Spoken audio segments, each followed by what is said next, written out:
दोस्त जिंदगी में दो तरह के होते हैं, एक वो जो वादा करते हैं और उनको निभाते भी हैं, और दूसरे वो जो वादे करते हैं पर निभाते कभी नहीं। आज की कहानी कुछ ऐसे ही दोस्तों की है जो रहते तो एक ही शहर में हैं, लेकिन अपने काम में इतने बिजी रहते थे कि एक दूसरे से मिलने का टाइम ही नहीं मिलता। कॉलेज खत्म करने के करीबन 3 साल के बाद तीनों ने रीयूनियन प्लान किया कसौल में, हिमाचल का एक छोटा सा टूरिस्ट डेस्टिनेशन जो पिछले कुछ सालों में बहुत मशहूर हुआ है।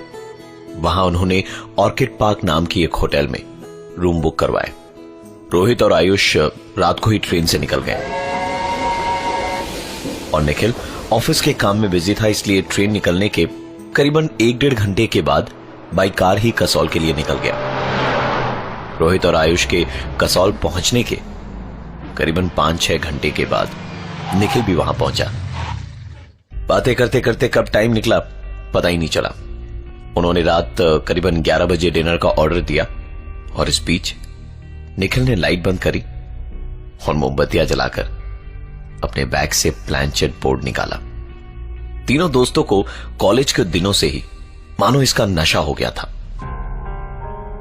तीनों ने मिलकर प्लानचेट करना अभी शुरू ही किया था कि कमरे में रखी इलेक्ट्रिक पानी की केतली से पानी के उबलने की आवाज आने लगी। रोहित ने उठकर पानी की केतली के ढक्कन को जैसे ही उठाया, वो आवाज बंद हो गई और उसके पीछे से तभी एक आवाज आई। ये सारी आवाजें रोहित के साथ साथ निखिल और आयुष भी सुन पा रहे थे कि तभी डोरबेल की आवाज ने मानो तीनों के बदन के वजन को आधा कर दिया हो। रोहित ने हिम्मत का दरवाजा खोला तो वहां रूम सर्विस खाना लिए खड़ा था। तीनों की सांसों में सांस आई। रोहित ने रूम सर्विस वाले से खाना टेबल पर रखने को कहा और उसके वहां से जाते ही दोस्तों को आवाज लगाई और कहा, चल यार खाना खा लेते हैं, रात काफी हो गई है। तभी एक आवाज आई, खाना ही खाना था तो मुझे यहाँ क्या तमाशा देखने को बुलाया? बात कर मुझसे, जो सवाल पूछना है पूछ। ये आवाजें निखिल के मुंह से आ रही थी। रोहित ने कहा, मजाक बंद कर निखिल, चल खाना खा लेते हैं। निखिल रोहित पर बिदकते हुए कहता है, क्यों रे, तुझे खाना खिलाने की बड़ी जल्दी पड़ी है? समझता क्या है खुद को? तेरी गाय जैसी बीवी को बता दूं, उसके पैसे के लिए शादी की थी ना उससे। गुड़गांव वाले फ्लैट का इस्तेमाल तो कब, कैसे और किसके साथ करता है बता दूं तेरी बीवी को। मूनलाइट होटल, कमरा नंबर 303, ऊटी रिजॉर्ट।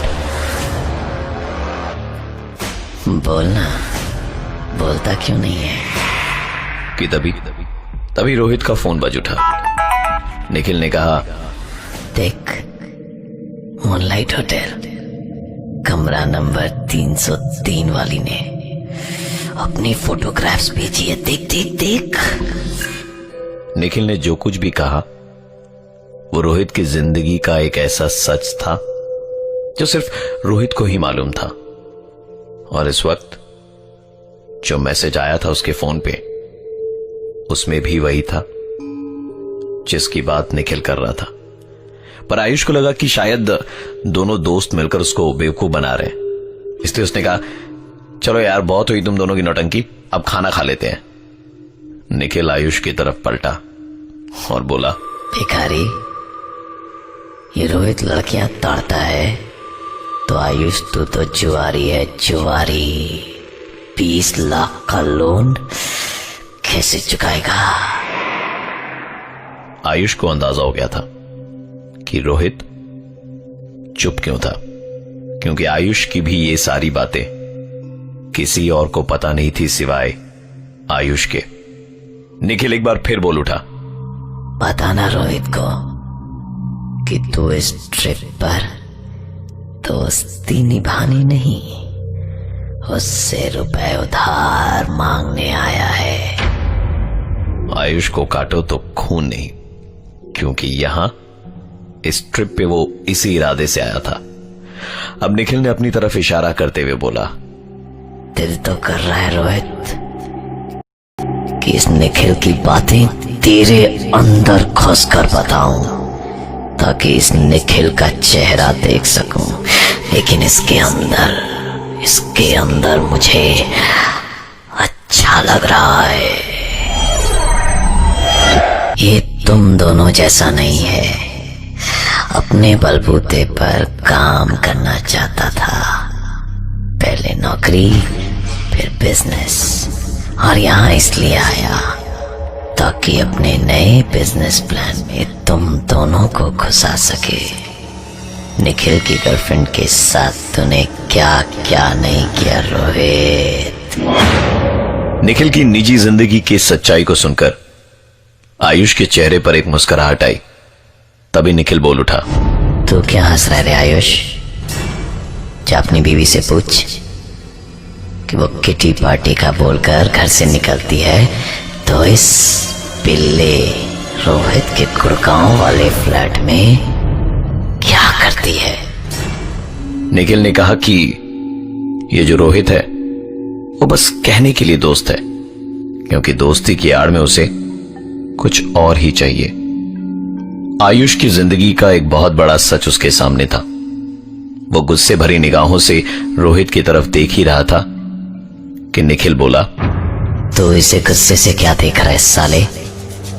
तूने भी तो इसकी बीवी पर गंदी नजर डाली, पर इस रोहित की गाय जैसी बीवी ने कभी ये चीज नोटिस ही नहीं करी। तो बस तुझे भैया भैया ही कहती रही। मरोगे तुम दोनों मरोगे।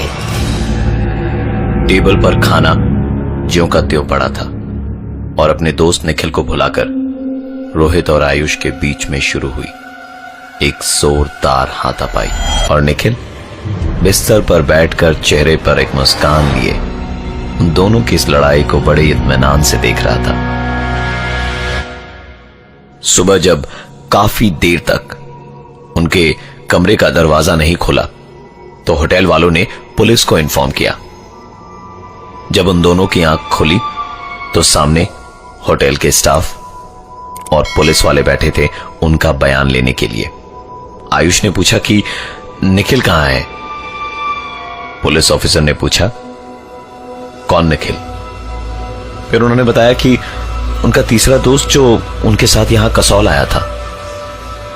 पुलिस ने होटल का रजिस्टर मंगवा के चेक करा, वहां सिर्फ रोहित और आयुष का नाम था।